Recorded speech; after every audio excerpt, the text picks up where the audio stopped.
How do I stop sounding like my own mom whenever I get stressed? That's one of the moments of the free mommy tantrum masterclass training that I'm doing regularly that many moms actually resonate with. And by the way, it's not just moms, but it's dads as well. So no gender or parental discrimination. But check if this is your case. If whenever kids are ignoring you, not listening, you're running late, you're too stressed out, you're overwhelmed by noise, it's because they are killing each other, they're not listening to you to stop, or they are hitting and hurting you.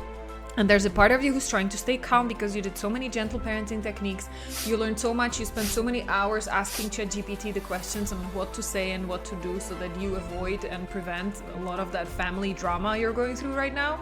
You know how it felt to you when your parents lost it when you were little, and so as you were growing up, you always promised, like, I'm not going to sound like my parents.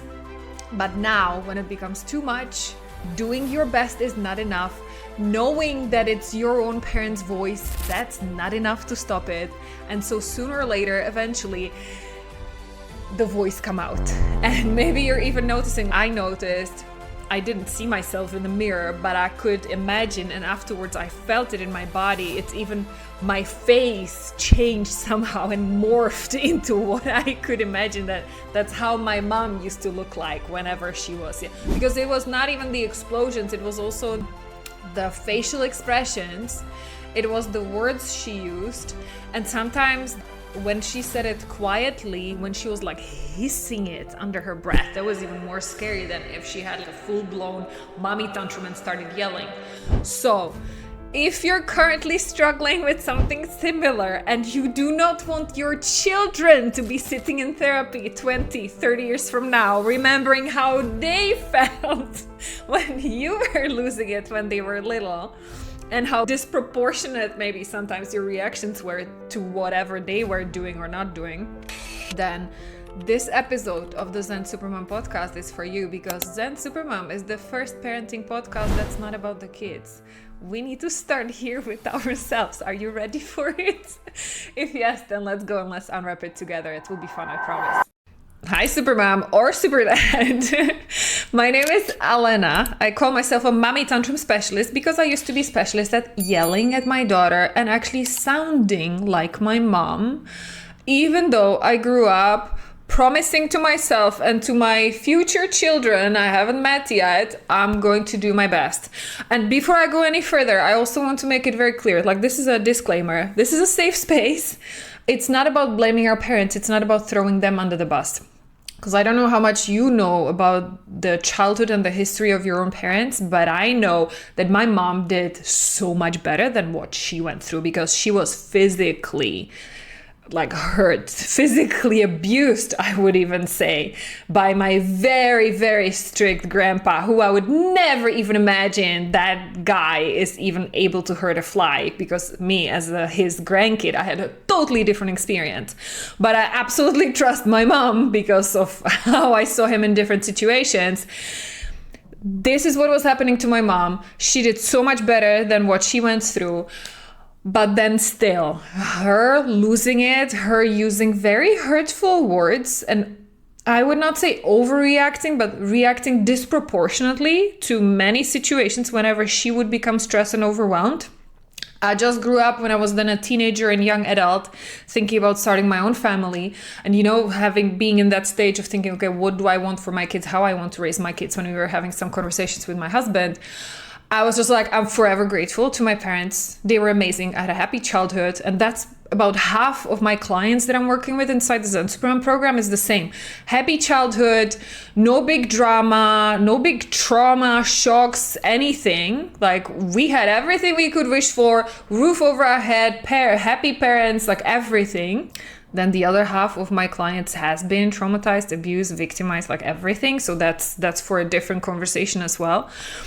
However, what we all have in common, I don't care what childhood you have, but if you feel like you are sounding like your parents, this is the first place to start. And I really want to be clear on that. This is not about blaming parents, okay? No matter what happened or didn't happen to you in your childhood, in most situations, our parents did the best they could, and they honestly believed it was for the best.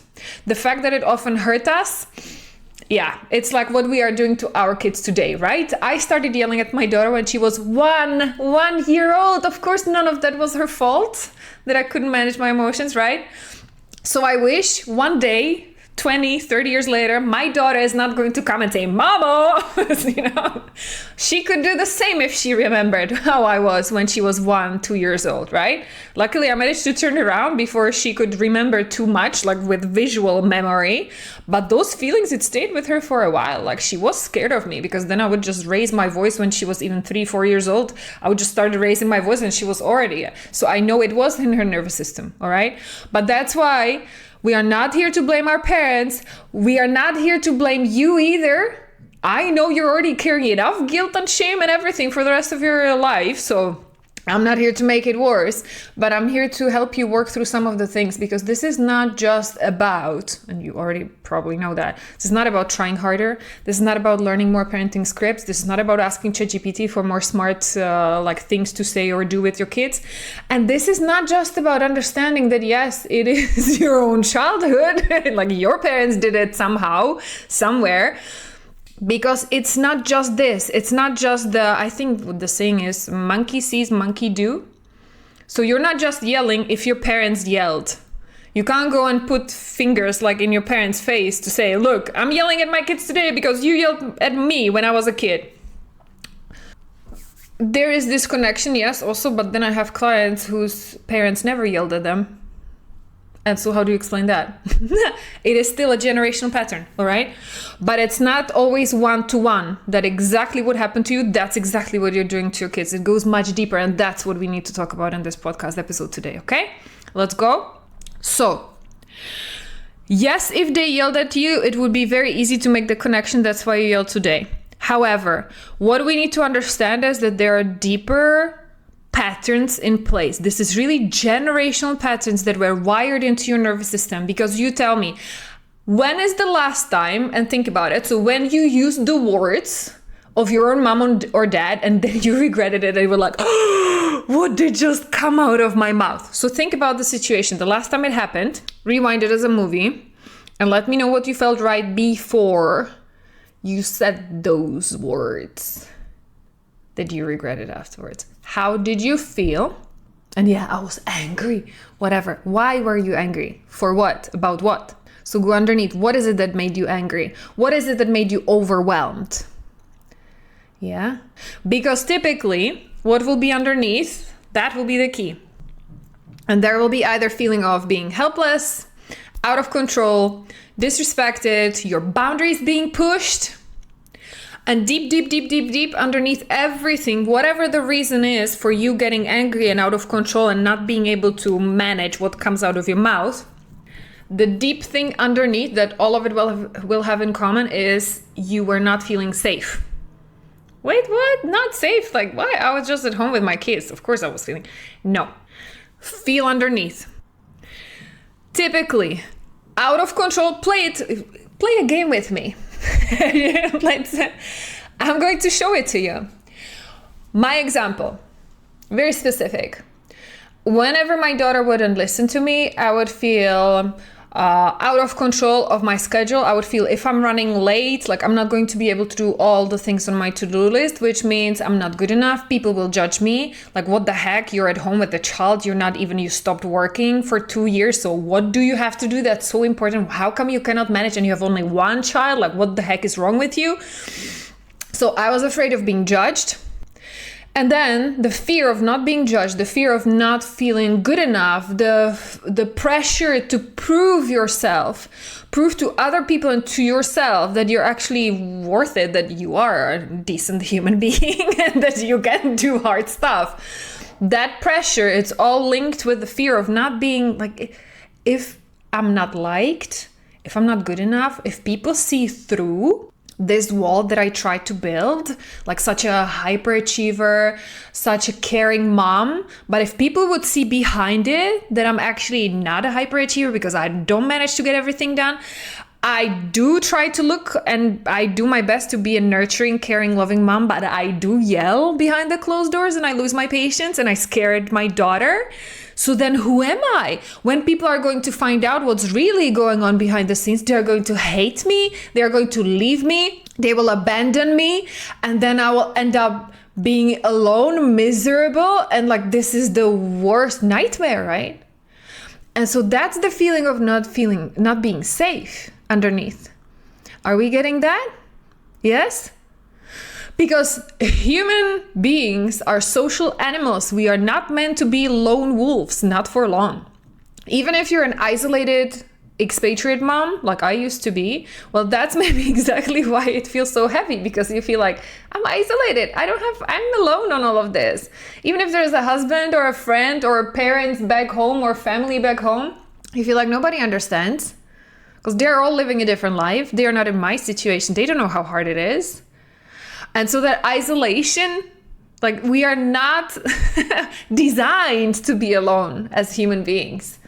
And being with other people and authentically sharing with them, like, yeah, I just screwed up with my child. I just yelled at her. I couldn't take it anymore.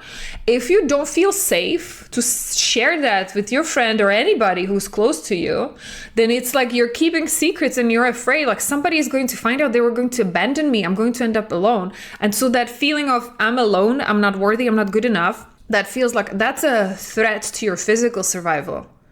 Because if I end up being alone, like there's no way I can survive. This, like, it's going to break my heart, but also like maybe sometimes even financially, like I can't do that.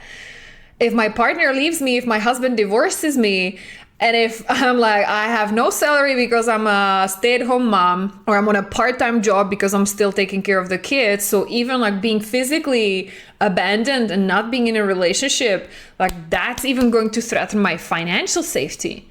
So you see how we are starting from a surface level of, yeah, I'm yelling at my kids and I'm overreacting or I'm sounding like my mom. But deep down, when you go like, you dig underneath the layer and you find out like, why is it so painful?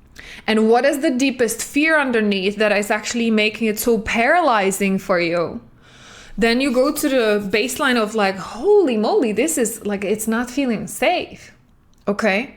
So this is the first place where we need to start working on, because as long as there is this background noise and this even like subconsciously, you don't even know at logical level, this is what your nervous system is processing, but this is what's happening in your body when your kids are not listening.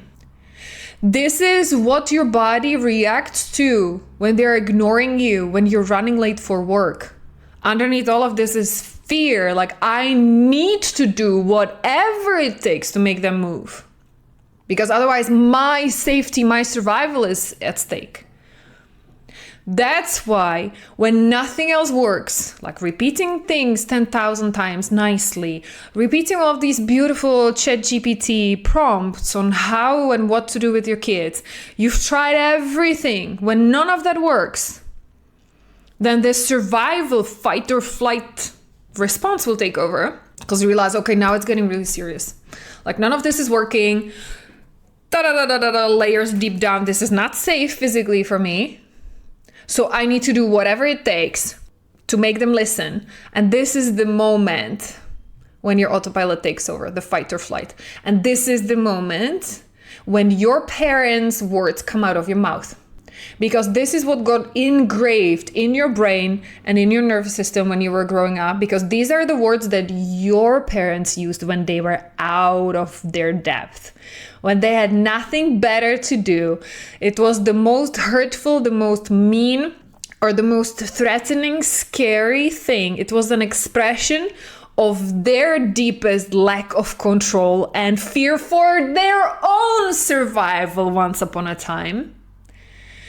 And it came through from their mouth, not only into your ears and brain, but it imprinted in your entire nervous system. It impacted your own feeling of safety.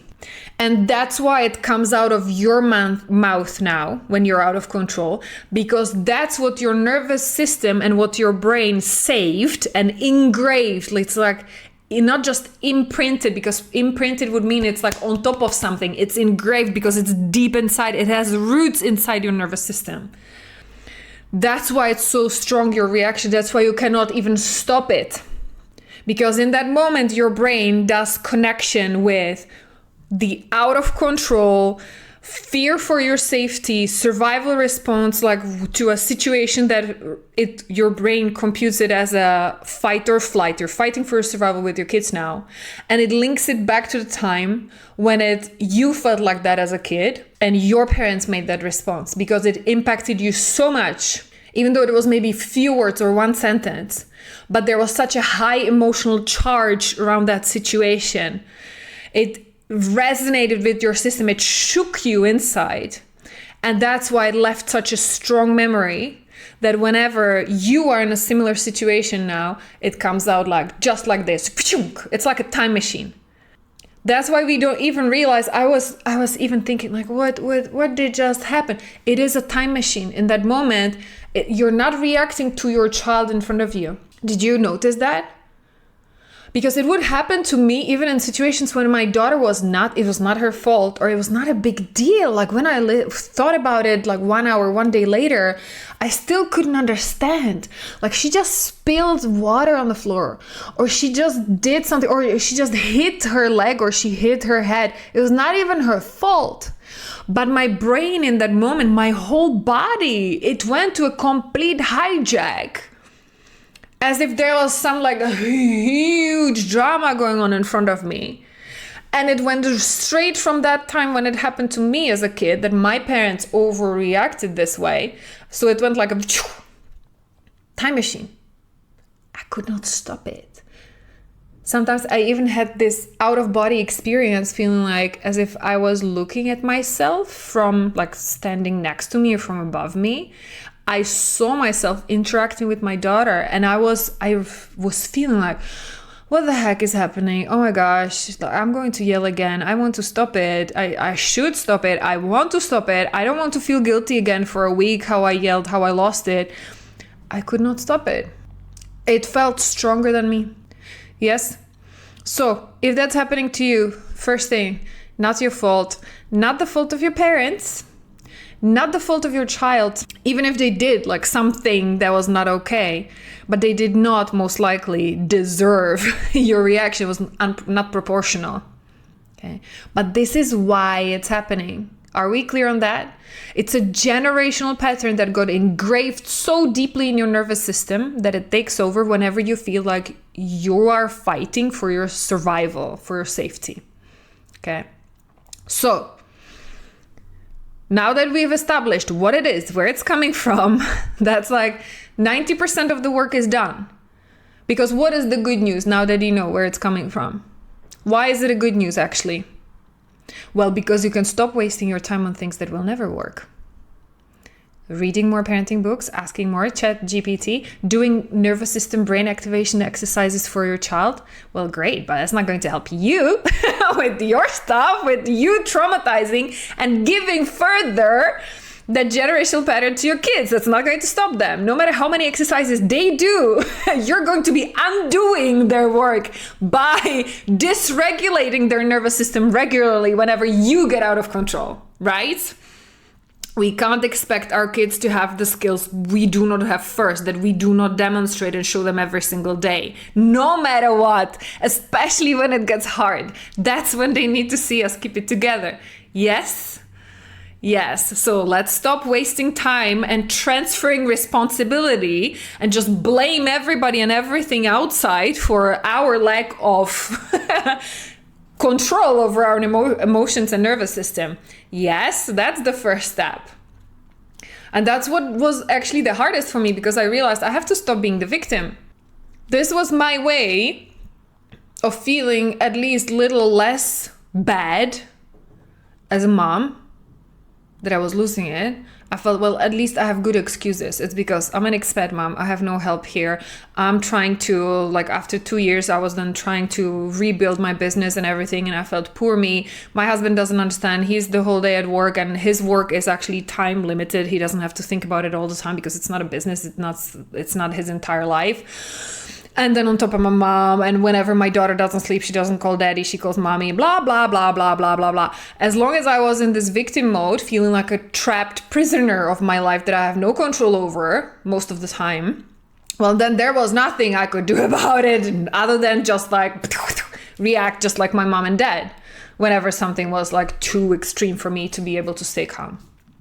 So that's why first step, catch that victim story again. Yes. And realize this pattern, like it's a pattern, it's generational, it's in the nervous system. Okay, so now let's stop wasting time with things that are not going to work and let's start doing things that will work. Because even this awareness is not enough. You knowing where it's coming from and how it works, what's the mechanics, what's the dynamics of those interactions with your kids, even though you know it's not going to stop you from doing the same thing again next time. I can tell you from my own experience, I struggled with this for 2 years. Yeah, I started when my daughter was 1 and it slowed off gradually as I started doing my work and my rewiring of all my generational stuff. It actually took me way too long. I think it took around 2 years.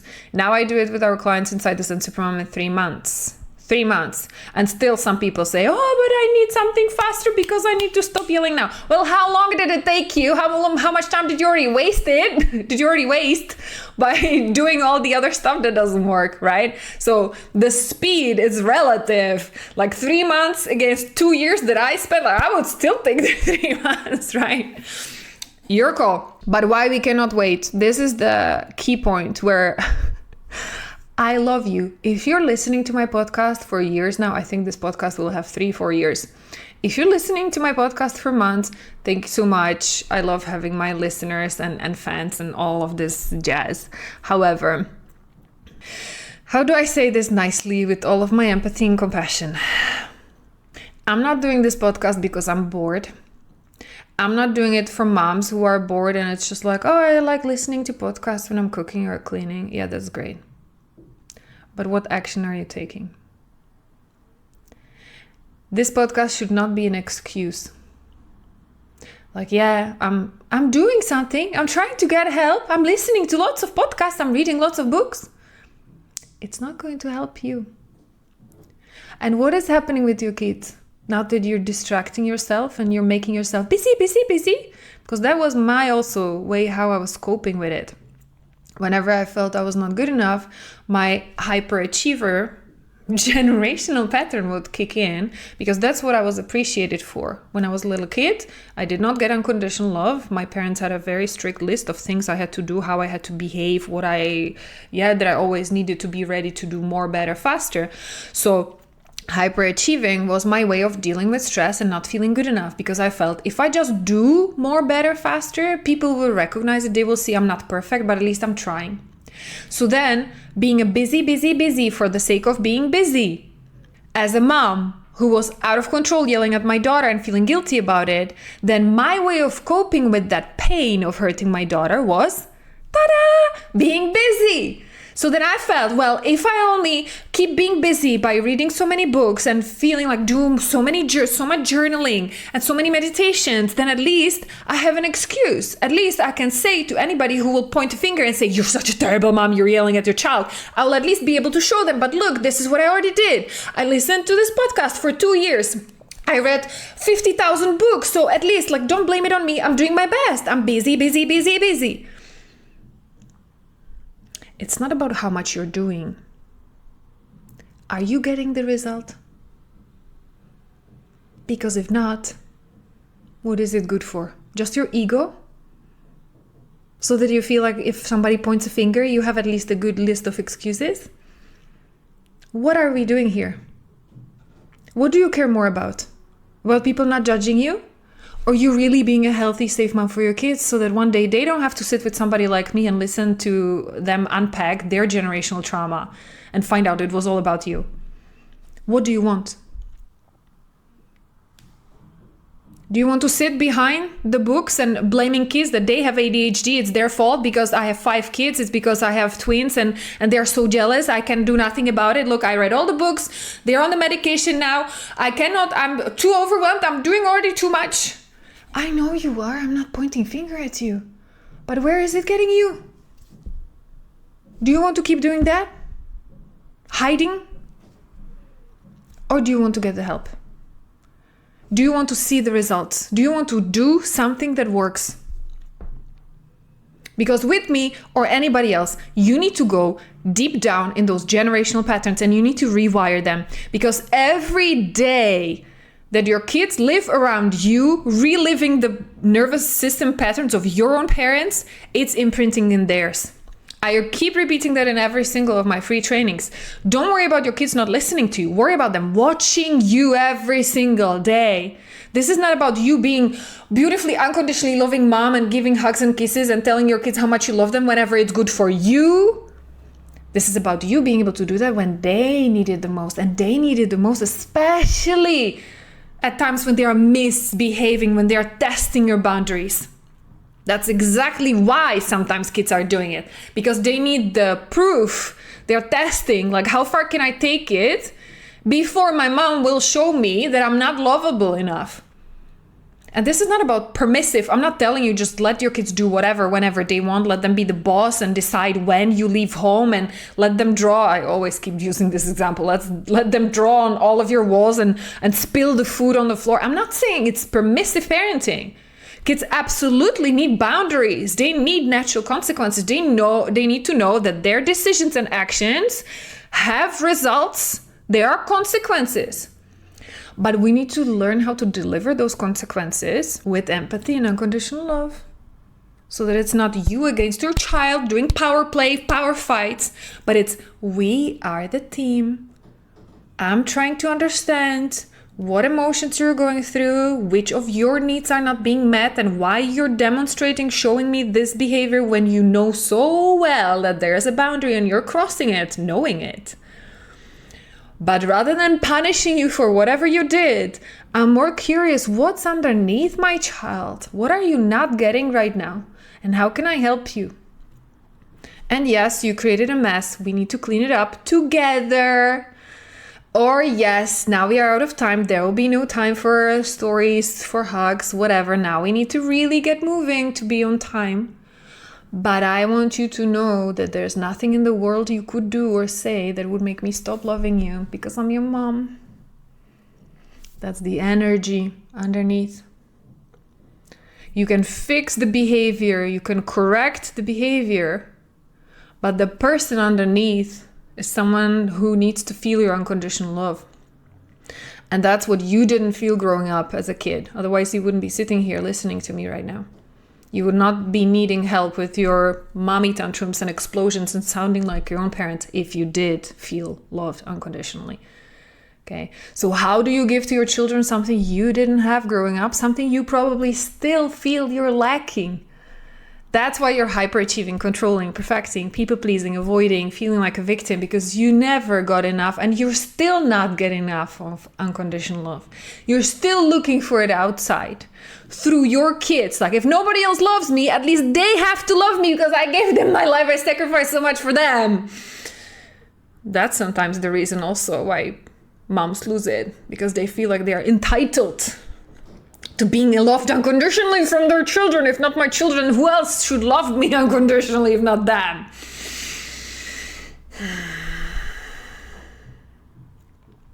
Those are all these generational patterns that need to be rewired, and it needs to happen the sooner the better, so that your kids have a better shot at living healthier lives. Because you tell me, how much did it cost you, that fear of not being good enough?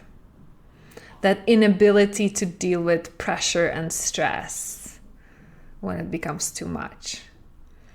All of those stress coping mechanisms you have since you were little, hyperachieving, people-pleasing, controlling, perfecting, avoiding.